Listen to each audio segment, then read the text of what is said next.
Notre Seigneur a célébré la Pâque juive, il en a respecté le rituel, et puis le repas s'est déroulé de façon très conviviale. Sauf que, à la fin, les apôtres se sont un peu disputés. Et ce n'est pas la première fois d'ailleurs qu'ils se disputent sur ce sujet. Ils voudraient savoir qui sera le plus grand dans le royaume des cieux. Or, notre Seigneur leur avait déjà répondu. Il avait fait venir un petit enfant. Il avait mis un enfant au milieu d'eux. Mais il y a quand même chez les apôtres un désir de grandeur, un désir de louange. Et alors ils se disputent encore pour savoir qui sera le plus grand, qui sera le premier. Et notre Seigneur décide de leur donner un exemple d'humilité. Pas simplement des paroles, pas simplement un petit enfant qu'il fait venir, notre Seigneur se lève de table. Il les entend se disputer, il se met debout. Que fait-il? Notre Seigneur, se levant, se ceint les reins d'un linge, prend un bassin, verse de l'eau dans ce bassin, et ensuite, que fait-il? Il remplit l'office de l'esclave. C'est-à-dire qu'à tous ces apôtres qui étaient couchés, il passe à leurs pieds, et avec ce bassin, leur nettoie les pieds.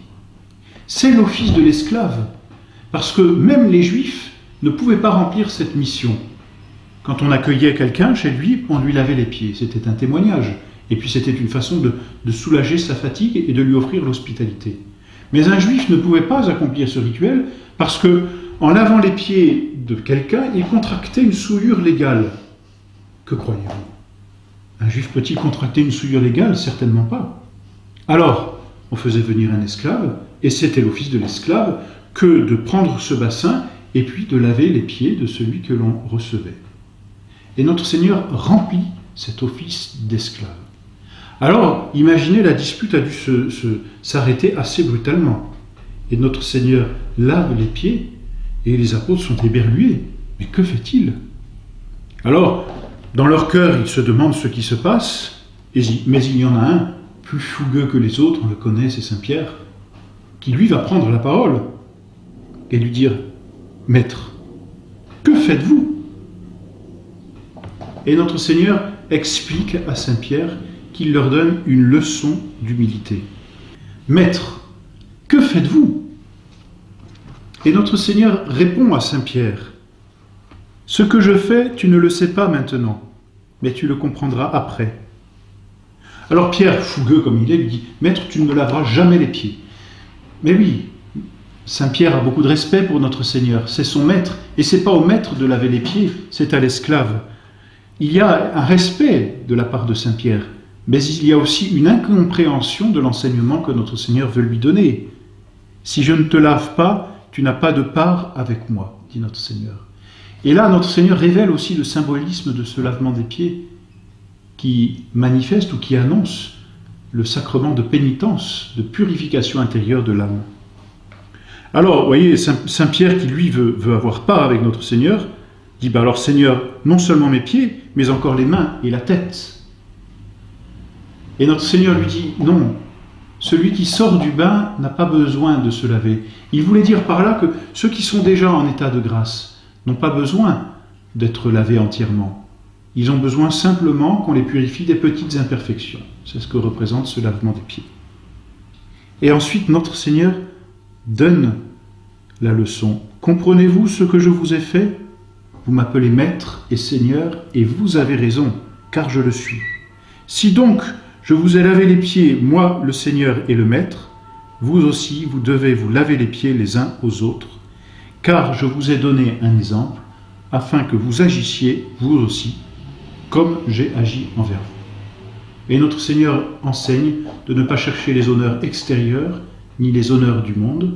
Il enseigne que celui qui veut être le maître se fasse le disciple de quelqu'un, que celui qui veut être grand s'humilie.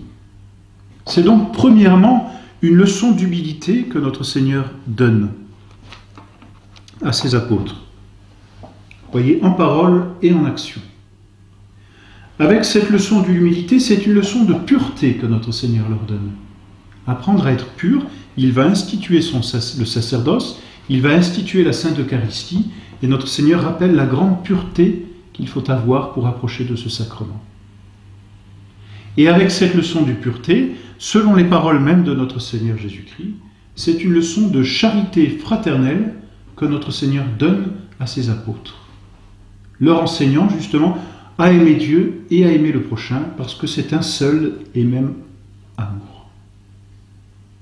Et en même temps que notre Seigneur donne cet exemple, il y a cet avertissement que notre Seigneur donne à Judas. Et là encore, bonté de la part de notre Seigneur, qui avertit Judas. Parce qu'il dit, vous êtes purs. Vous aussi, vous êtes purs, dit-il à ses apôtres. Mais pas tous, ajoute-t-il. Et les apôtres ont entendu cette parole. Et ils sont inquiets.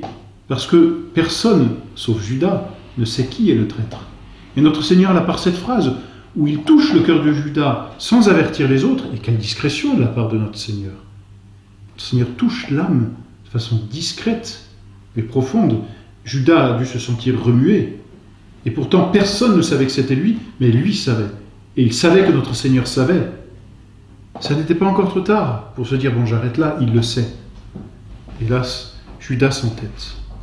Mais voyez l'avertissement et la bonté de notre Seigneur pour Judas.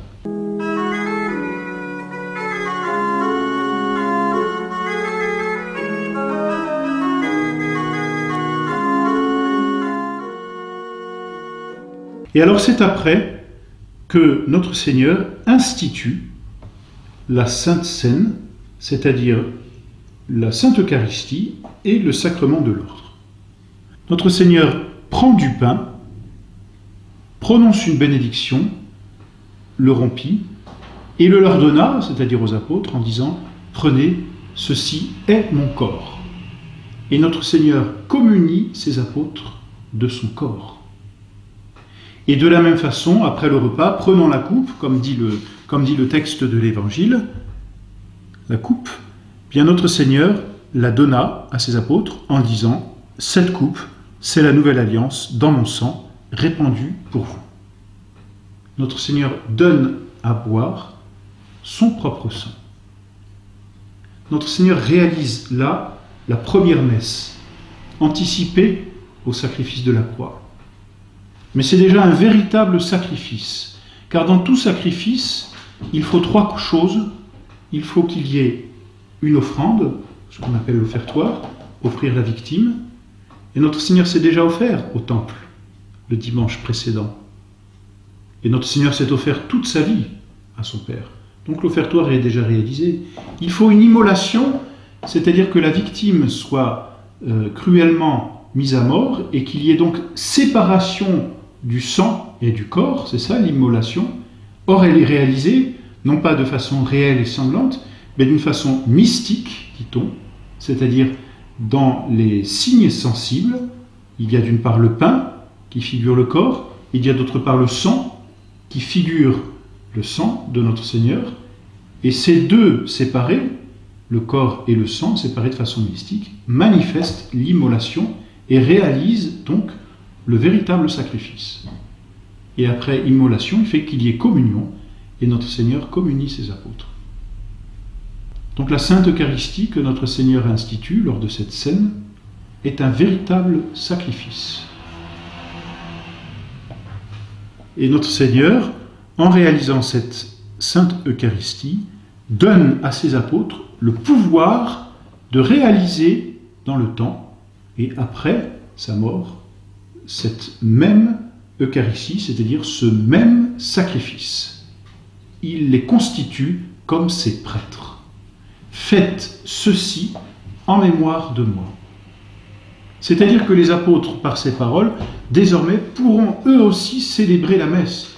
Il ne dit pas « faites mémoire de ceci »,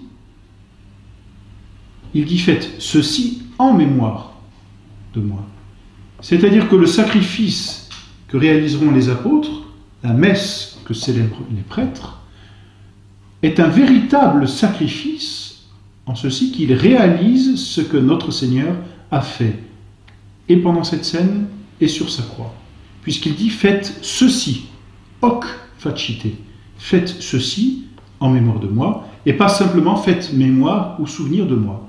Ça n'est pas simplement un rappel du passé, et ça n'est pas simplement un devoir de mémoire. auquel notre Seigneur encourage ses apôtres, c'est l'ordre de faire à nouveau ce sacrifice. Faites ceci, c'est-à-dire consacrer, comme je viens de le faire, ceci est mon corps, ceci est mon sang. Consacrer, comme je viens de le faire, mon corps et mon sang, dans un véritable sacrifice, en souvenir, c'est-à-dire en dépendance de mon sacrifice de la croix. Ce qui veut dire que le sacrifice que vous réaliserez, parce qu'il est souvenir et dépendance de mon sacrifice, n'est rien d'autre que le sacrifice que je réaliserai moi sur la croix et que je viens de réaliser avant dans cette scène. Voilà pour l'institution de la Sainte Eucharistie et du sacrement de l'ordre, c'est-à-dire du sacerdoce. À ce moment-là, ou avant, difficile de le dire d'après les évangiles, Judas quitte. D'ailleurs, notre Seigneur a dit très clairement que c'était lui le traître, et il lui dit « Ce que tu as à faire, fais-le vite ». Judas part, ou est déjà parti avant, on ne sait pas. Et va voir les grands prêtres pour trahir notre Seigneur Jésus-Christ, pour le leur livrer. Après cette institution de l'Eucharistie et du sacrement de l'ordre, il y a ce que l'on appelle le discours après la scène. Long discours que l'on peut trouver dans l'évangile de Saint Jean à partir du chapitre 13. Notre Seigneur enseigne ses apôtres, et notre Seigneur épanche son cœur. C'est son dernier discours, c'est son testament. Ce sont ses dernières paroles aux apôtres. Et les apôtres le sentent bien. Et c'est un discours magnifique où notre Seigneur les encourage à combattre. Le monde vous hait parce qu'il m'a haï. Vous n'êtes pas du monde. Notre Seigneur encourage ses apôtres à lutter et à souffrir contre le monde, à ne pas faire alliance avec le monde. Notre Seigneur promet le Paraclet et leur dit qu'il l'enverra pour qu'il les aide, pour qu'il les fortifie. Puis notre Seigneur ensuite quitte le cénacle.